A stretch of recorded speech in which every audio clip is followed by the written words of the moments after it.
Hey everyone, I'm Our Gaming. Welcome back to my channel and welcome to a team shop video on Monster Legends. And I'm doing a team shop video because take a look at this. We have a new bodyguard, Holter's bodyguard, and surprisingly he only costs 1.05k coins. I don't know if this is a mistake, I don't know if it's intentional.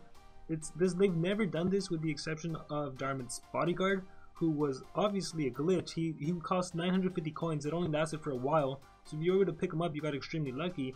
If not, well, you had to buy him for 2.2k coins. Well, now we have Holter's bodyguard at a little less than half the price, and so I have no idea what this means. Typically when a monster costs less than the full price, is that monster isn't that great. For example, General Attune costs 2.5k coins while his pet only costs 1.25k coins. And that's not to say Attune's pet is bad by any means. There have been situations where I fight level 130 Attune's pets and he kicks my butt with just one level 10 strength rune. Now of course there is that discrepancy in the levels. I have level 115 monsters, they have level 130s, but he can pack quite a punch.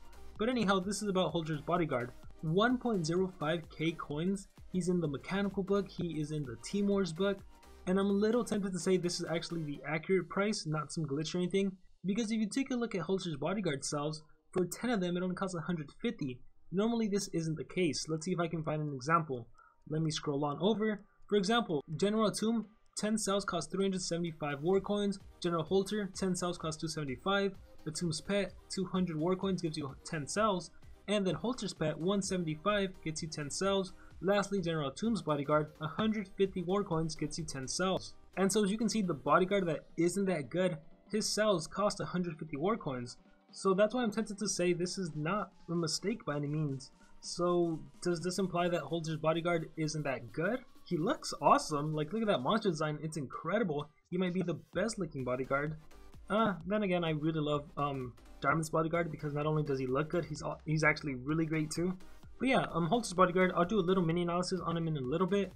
Let's see what else we have in this team shop.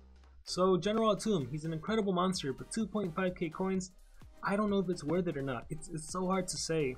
General Holter, I wouldn't pay 1.8k for him. Attune's pet, Holter's pet, Attune's bodyguard, they're really cheap, but I don't know if they're worth it either. We have Shihao for 800 war coins. If you want a monster for gold production, he's your monster. Other than that, do not even bother with this monster. We have Plethodon, 500 war coins. Do not purchase Plethodon, he is not worth it. There are better epics out there. The cells, I never think they're worth it unless you just need a few more cells to rank up your monster. And then runes, we have runes, and personally this is what I would recommend if you had to use your war coins. Focus on the level 6 and the level 7 runes, because I've stated before, level 4 runes you get that from a rune dungeon, so there's no reason to waste 140 war coins on a rune dungeon. Some teams only win like 140 war coins, so it's hard for me to recommend you guys to waste your war coins on a level 4 rune when you can get them for free. You get 4 level 4 runes every single time there's a rune dungeon, so don't buy level 4 runes. And the same applies to level 5 runes. You can realistically get level 5 runes by taking those level 4 runes you get from the rune dungeon and doing the 1-1-1 rune crafting method. Or if you want to increase your odds, I think if you do a level 3 rune, a level 4 rune, a level 2 rune, a level 1 rune, it's like a 40% about there. I know if you do 3 level 3s and a level 4, it's a 44% to upgrade up. So you can always do that. But yeah, level 4 and 5, I don't think it's worth the war coins. In which case you should spend on 6 and 7. And specifically you should spend on speed runes. Don't worry about the gold, the stamina, especially because they're team runes. You should really be getting team speed level 6 or team speed level 7 runes. You should be equipping these on your legendary monsters to supplement your deny monster and your attacker, or on your epic monsters. Typically that's what a lot of people do. So I would advocate for that. Or, as I've said multiple times, just keep saving your war coins, because you never know when something happens. You never know when Social Point messes up and there's some sort of exploit you can take advantage of. You never know when they release something that's actually good. For example, they recently did war chests, which by no means were good, but hey, it's a step in the right direction. Maybe around Christmas time they'll have a discount on war chests, and maybe they increase the odds of getting something good, in which case you can use your war coins there. Maybe when Nishan's bodyguard gets released, she's worth picking up. When Darmit's bodyguard gets released, he's worth picking up. But with that being said, let's take a look at Holter's bodyguard, because he is at a pretty low price, and let's find out if he actually is worth picking up. And so here we are on the monster wiki, and the first thing I notice is that he is not an attacker whatsoever. 3168, this is a really low power, especially for a metal monster. His life on the other hand, 36191, this is pretty high. I haven't inputted this into my Excel sheet, so I don't know how he compares to other metal monsters, but he appears to be top 3 for sure. He might be the highest. No one comes to mind that has a higher life than him. No metal monsters, so that's pretty good. And his speed, he's by no means a denier. He's by no means crazy fast, you know, 3, 4, 6, 5 or above, but this is a pretty decent speed. As for his gold production, this is 244, so that'll interest a lot of people. And his trait is hardened. All status effects have a 20% less accuracy against it. I'm surprised they didn't give him tough, considering he is a general monster. He's a general's bodyguard, and so that's a little odd. And let's take a look. For relics, you can give him an essence relic. So hey, for those of you top level players, you can get a Holter's bodyguard to 130, give him the revival relic, and then you can also give a shield relic. So these are pretty powerful relics that you can equip that supplement your whole team. And as for skills, let's see what we have. We have his ultimate attack heals all allies by 100%, deactivates all cooldowns on allies, and applies a 50% shield. Wow, talk about a supportive ultimate. Your whole team gets recovered all of their life back to 100%. Keep in mind, if you have a shield that like increases all of your team's max life, that could be really beneficial. And they get a 50% shield, and any cooldowns they may have is completely removed. That's a pretty awesome ultimate support wise. We have a heal. We have a 50% heal on skills group 1. If that's any indication of what you're going to see in later skills, just wow. Focus Sabotage applies negative healing. This is really interesting. So wait, not negative healing, negate healing. So now you won't be able to heal, or the enemy monsters won't be able to heal. 35 damage, no cooldown, 24 stamina cost. Advantageous Position applies a 50% shield to one ally, removes all negative status effects from one ally. 18 stamina cost, 2 turn cooldown, so medium shield. Skill group 2, we have heals all allies by 40%, removes all negative status effects from all allies. This is an awesome team healing skill. 40% healing on a 2 turn cooldown. You're probably going to be able to use this more than once in a game if it's a long lasting battle. And it also removes, negative effects. So, you know, typically the way to kill tanky monsters is with DOT damage, or torture status effects as Social Point likes to call it. So for example, if you were to face a Lernian and he hits you with confluent powers, hey, doesn't matter. You remove that burning, you remove that poison, that stamina leak, and your whole team heals by 40%. Let's see what else we have. Remote Sabotage, so this is an AoE. Oh wow, it's an AoE no cooldown negate healing. So once again, this monster is not an attacker, but he does have a spammable 30 damage, 0 cooldown skill that applies negate healing.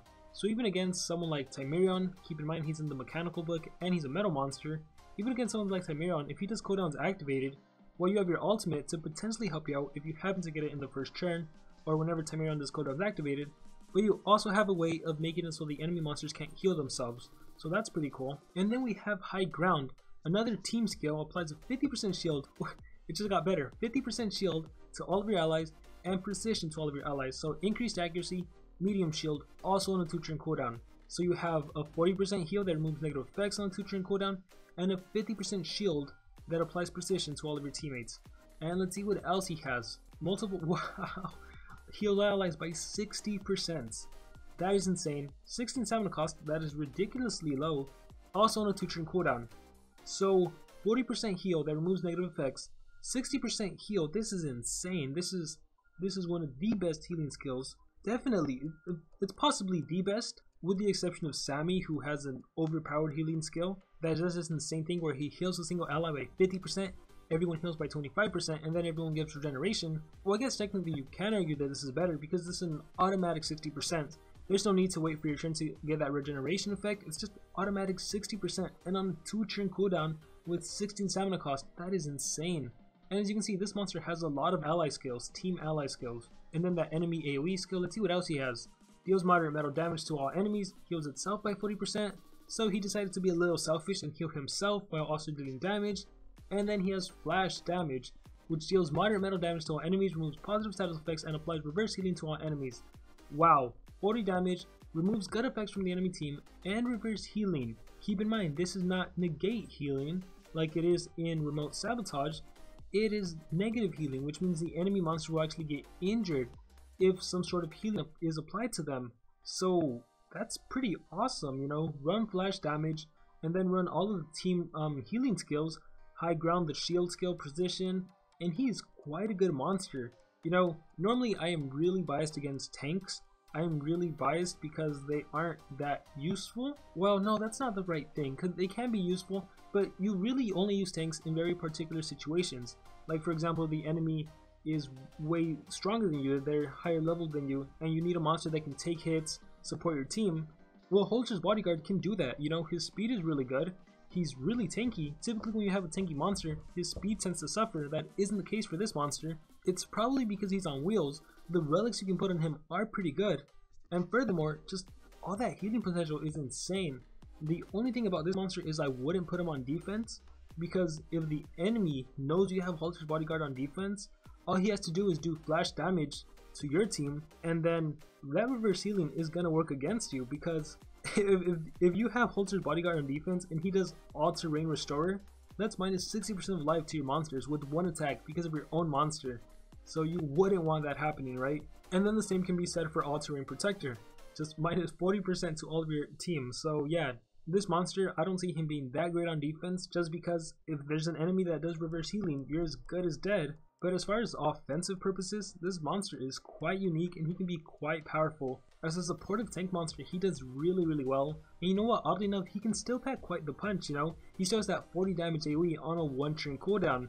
Again, his power isn't that strong, but he's really cheap in the team shop. If you can pick up a couple of him, if you can rank him up, he's gonna have a 40 damage AoE. And then he's just going to be healing your monsters, your whole team for days, giving them shields, giving them 60%, 40%, life recoveries, 50% medium shield, increased accuracy so they can't miss, negative healing on the enemy monsters, removing good effects from them, removing negative effects from your team.